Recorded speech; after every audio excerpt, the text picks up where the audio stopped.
నువ్వు చనిపోతే నలుగురు నీ గురించి మంచిగా చెప్పుకోవాలి.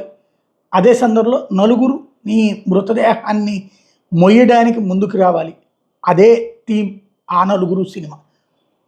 బతికున్నప్పుడు ఏం చేసావన్నది నువ్వు చనిపోయినప్పుడు నీ గురించి నిట్టూర్పు విడిచేటటువంటి వాళ్ళని బట్టి తెలుస్తుంది అంటారు. అలాంటిది తను చనిపోయేటప్పుడు అర్థం కాని చావా ఏంటిది అన్నది తెలియదు.